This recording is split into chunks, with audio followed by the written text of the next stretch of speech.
seen only once before, but that made no difference. If Mr. Bonstone had had a brother, he could not have surveyed him more affectionately than he was surveying my dear master.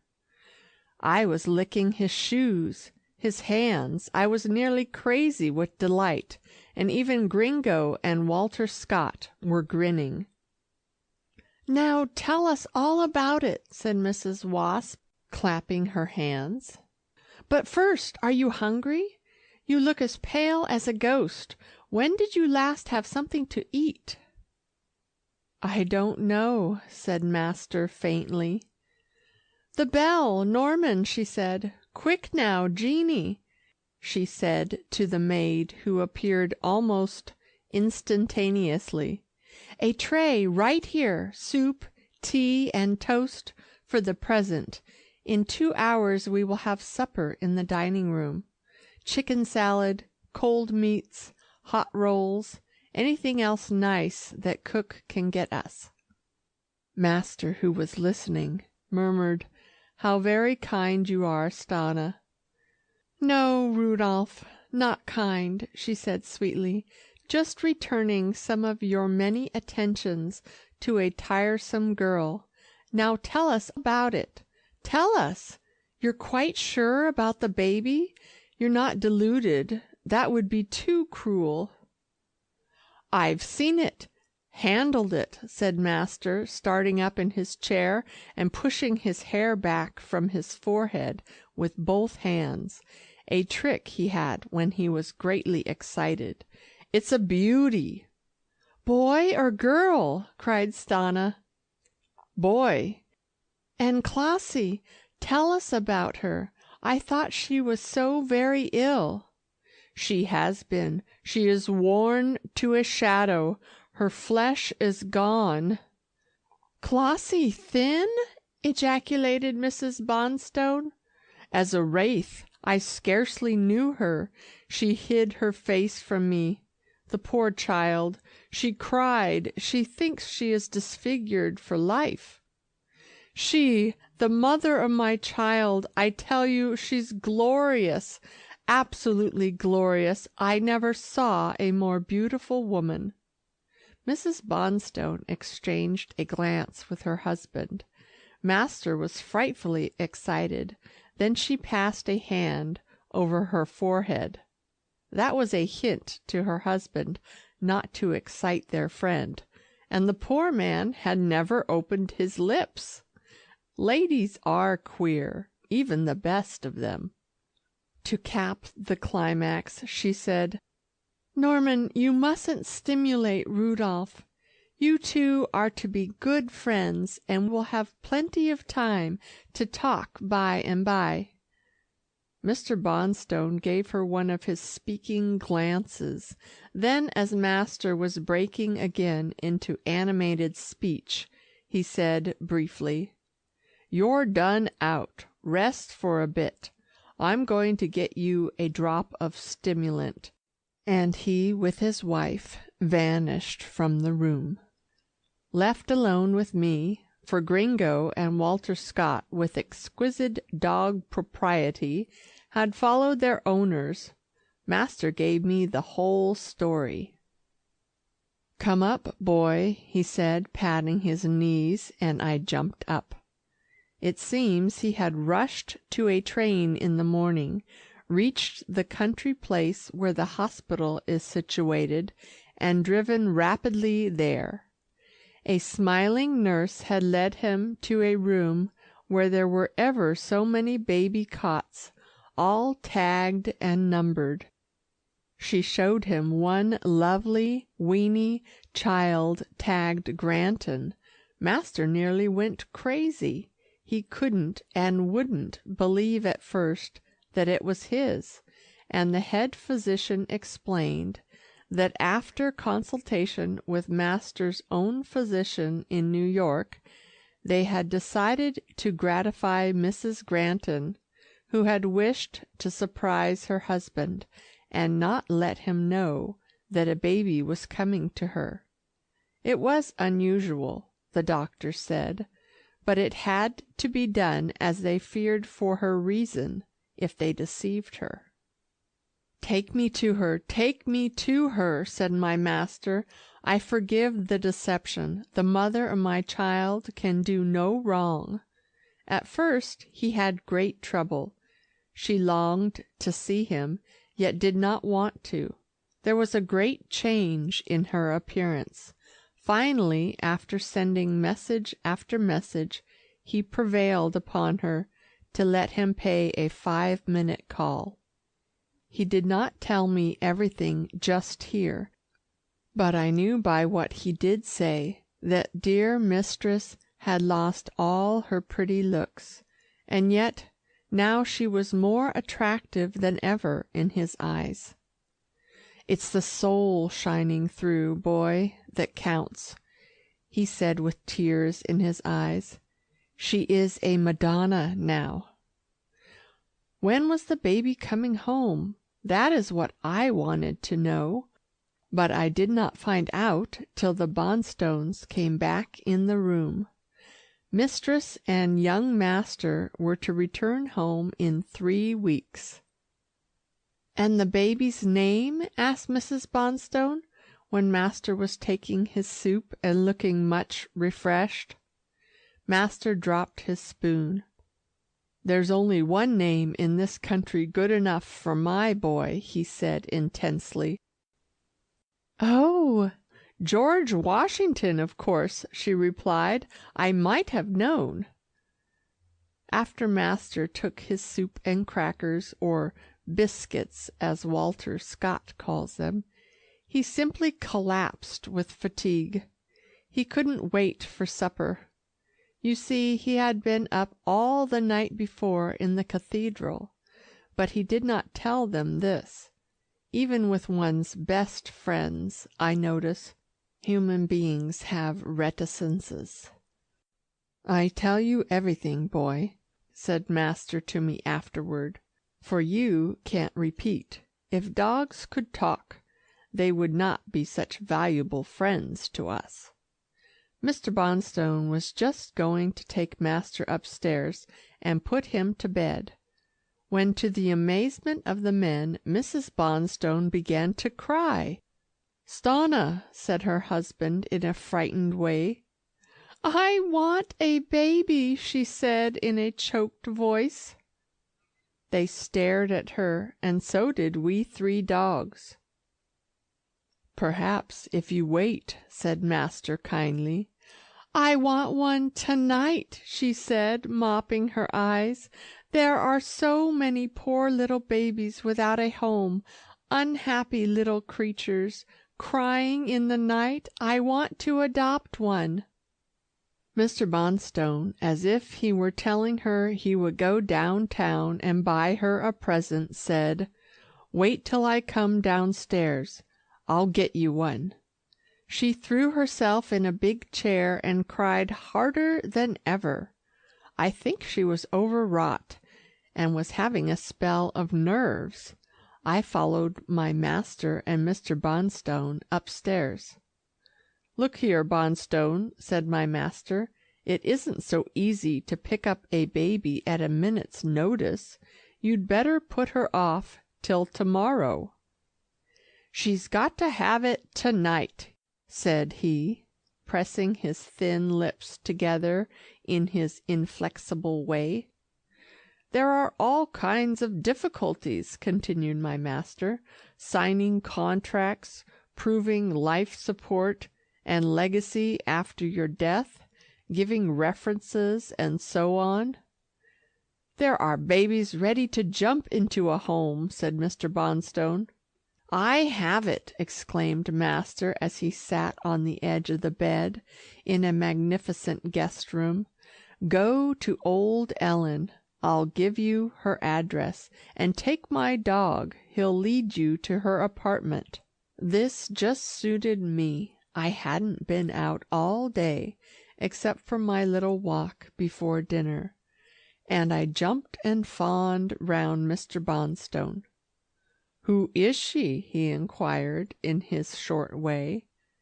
Master explained how much he thought of her, and even wrote her a note introducing Mr. Bonstone. "Does she know?" inquired Mr. Bonstone. "About the baby?" said my master with a heavenly smile. "She was the first one to get a telegram." Mr. Bonstone didn't understand this, but I did. Old Ellen would be in the seventh heaven, and Robert Lee and Beanie would be halfway there. I danced downstairs, and danced up to Mrs. Bonstone, and she let her handkerchief fall on the floor like a little damp cobweb.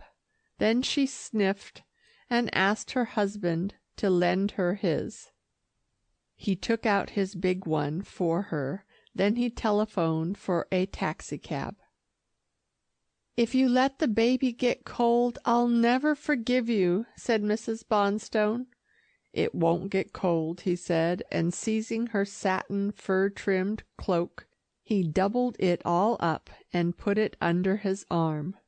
Gringo wanted to come too, but Mr. Bonstone said, "Go back. Your face might frighten it." Gringo wasn't very pleased, though he saw the wisdom of this remark. I often had long arguments with him about the bulldog visage. I claimed that bulldogs, Boston terriers, any dogs with lay-back noses and undershot jaws, were displeasing and terrifying to timid human beings. Give me a dog with a good facial expression, and a head not running all to jaws. Of course, I loved Gringo because he was my friend, but I would rather have had him a long-headed, amiable-looking fellow, if I'd been making him. I scampered down the steps and out of doors like the wind, and was waiting by the taxi when Mr. Bonstone came. One would have thought that his wife would have accompanied him on so important a quest, but strange to say, she did not seem to want to come, and Gringo, who heard her talking to herself after we left, said that her staying behind was a bit of feminine mother wit. She wanted a little poor child to make it happy.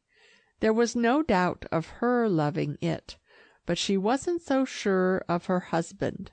If he chose it, he would be more interested, and if at any time he found fault with the child, she could say, "Why, it was your choice." It didn't take us very long to get to old Ellen's avenue, which was quite bright and lively, but her flat was dark and quiet when we mounted the long stairs. She had evidently gone to bed. Mr. Bonstone had a hard time to find the bell, for, as he was not a smoker, he did not carry matches. After a long time of ringing, Robert Lee appeared and asked drowsily what was wanted. As Mr. Bonstone spoke to him, he flashed me a glance of recognition, then went to his mother's bedroom, where Beanie was barking lustily. Mr. Bonstone and I entered, and he sat in Ellen's rocker while I ran to greet Beanie and talk over the joyful news with him. The dog was, as I thought he would be, wild with delight. "I want to see it! I want to see it!" he said over and over, and I promised that by hook or by crook I would manage so that he might see this little baby of his dearly loved mistress. "I should think you'd be jealous," I said. "Mistress will never want you home again if she has a baby to play with." He looked thoughtful, but he said bravely, "I can't help that. The main thing is to have her happy." "Beanie," I said, "you are a much better dog than I thought you were when I first knew you." "I guess troubles improve one," he said, "and I feel better since I lost my flesh." "Too much fat is bad for dog or man," I said.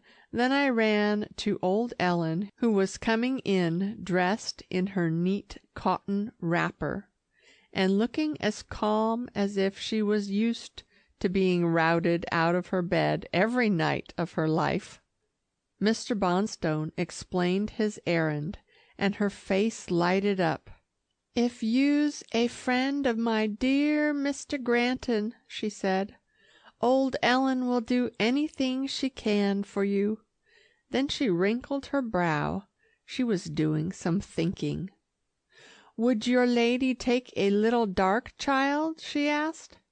"Do you mean a colored child?" he said. "Oh, no, sir," and she smiled.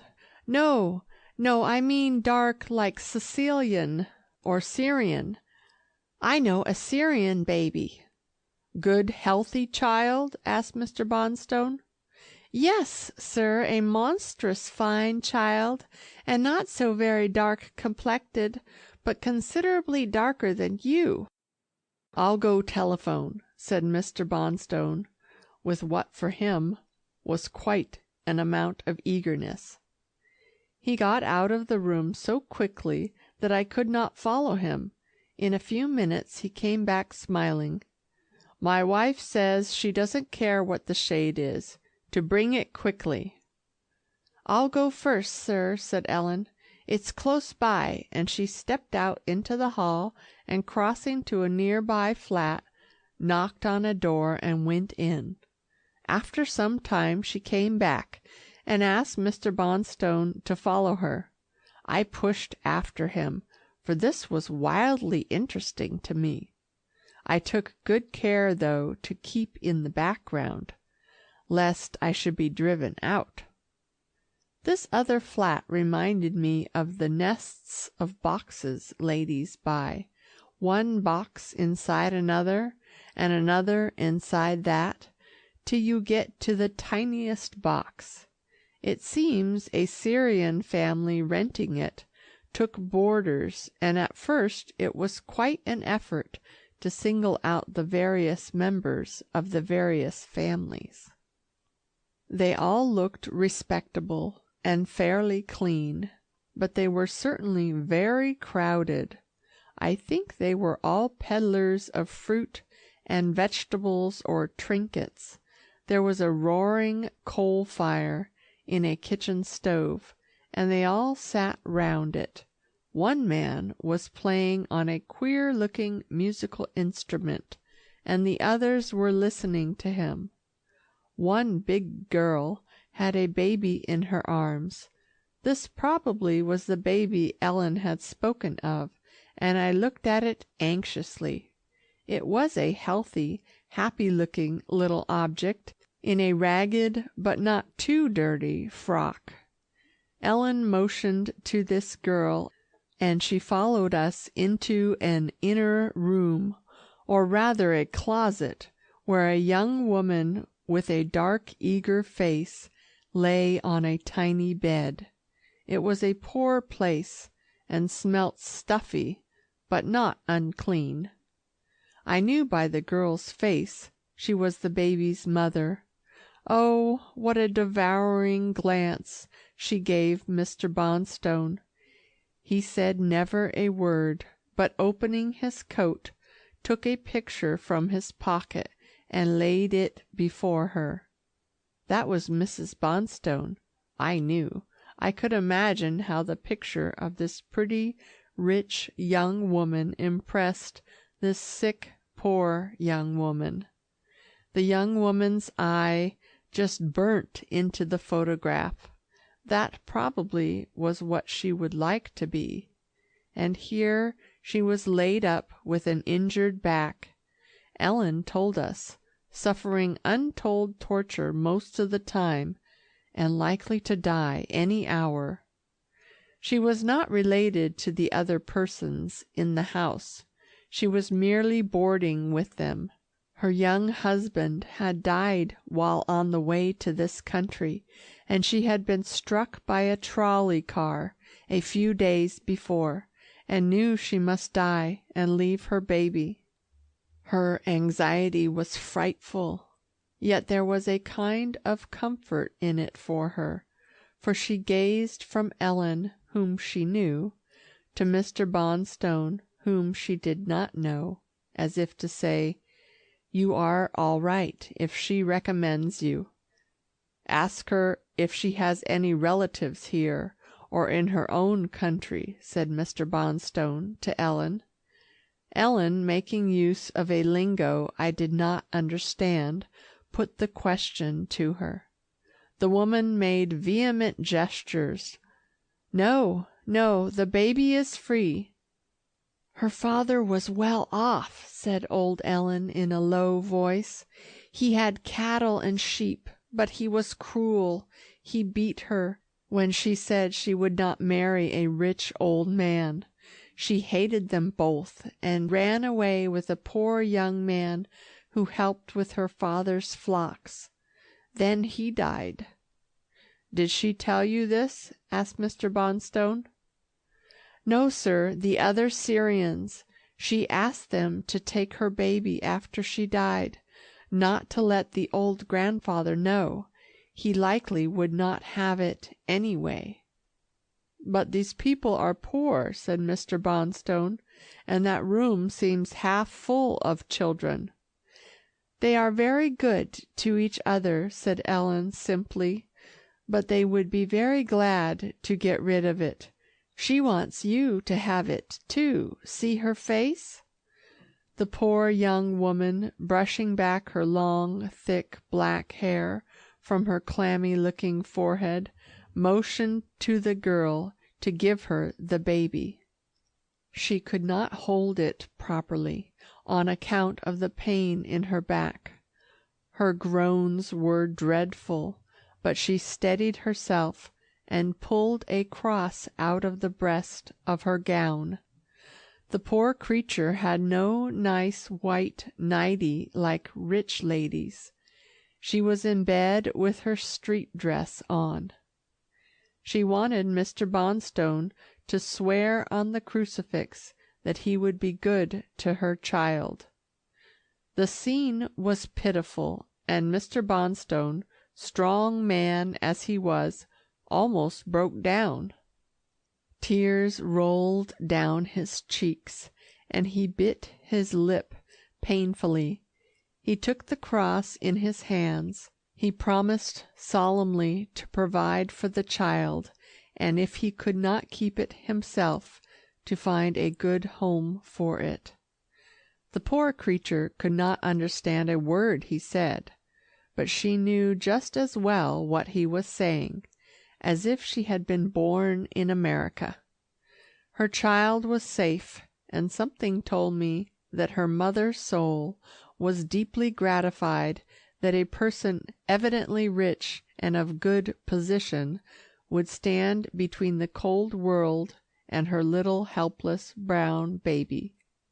She took the baby on one arm and began to kiss and caress it for the last time, for Ellen had told her that the gentleman wished to take it away. Her moans of pain and her broken exclamations of mother love were too heartrending.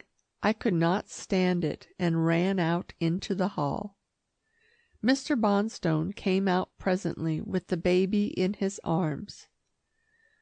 "This is awful," he said to Ellen. "Why did they not send her to the hospital?" "You don't understand these people, sir. They don't know what hospitals are. If they do, they are frightened of them. She begged to stay with her child. She has had good attention, sir. You see, she wasn't brought up like you." Mr. Bonstone's lip drooped. Ellen didn't know what an adventurous, strange career he had had. How carefully he went down the steps with the baby, after he had thanked Ellen for her interest, and had slipped something into her hand. He held it quite nicely to him all the way home. I think he liked it. Mrs. Bonstone must have been listening for the taxi, for she met us in the doorway. She never said a word, just held out her arms. Her husband put the baby in them, and she ran to the smoking room. There she was, unwrapping it when Mr. Bonstone came in. "Oh, Norman, Norman, Norman," she said over and over again. "What a dear little brown baby." She kissed it and squeezed it, and asked how old it was, and where he had got it. He said it was a year old. "Ah," she said profoundly, "then I am 12 months ahead of Clossie. Isn't it a darling?" she went on. "Such liquid eyes, and such lovely hair, and it isn't a bit frightened." "It's been used to living in a crowd," he said dryly. "But its clothes," she said. "They're old and faded, and just a little smelly. Norman, we shall dress her like a princess. What's her name?" Alas, he had forgotten to inquire. "Never mind, dear," she said consolingly. "It doesn't matter. I'd like to name her myself." "You say she's Syrian? She shall be Cyria, spelt with a C instead of an S. Cyria. Isn't that pretty?" He acknowledged that it was.